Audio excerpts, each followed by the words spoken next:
Cela partait d'un bon sentiment. Choqué par l'incendie de Notre-Dame de Paris, le maire de cette commune des Flandres souhaitait que ses 2600 habitants donnent chacun 1 euro pour la reconstruction. Son conseil municipal a finalement voté non. Le conseil municipal a refusé concrètement de donner. Voilà, je peux comprendre. Il y a eu une émotion au départ. Et puis naturellement, il y a la raison qui l'emporte. Il y a une expression, aider les pierres, c'est bien, les pierres vives, c'est aussi mieux. Je suis d'accord aussi par rapport à ça. Une décision unanime, partagée par sa population. C'est les Parisiens qui doivent payer. C'est pas nous. Nous, on n'est pas au Paris, on est à Morbec.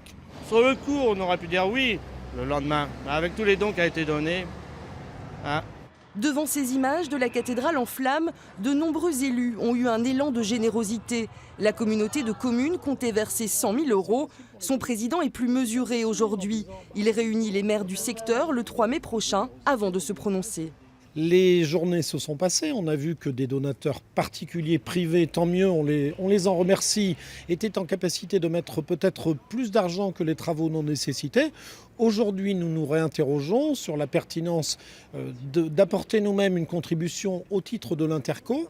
Cet argent devrait-il plutôt revenir aux édifices locaux, comme à l'église d'Oudezeel par exemple?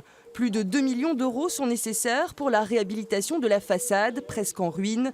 Une somme impossible à débourser pour un village de 700 habitants. Si on tient compte du résultat du budget de la commune, ça représente à peu près 44 ans. Un petit chèque de M. Arnaud, de M. Pinault. Tout à fait.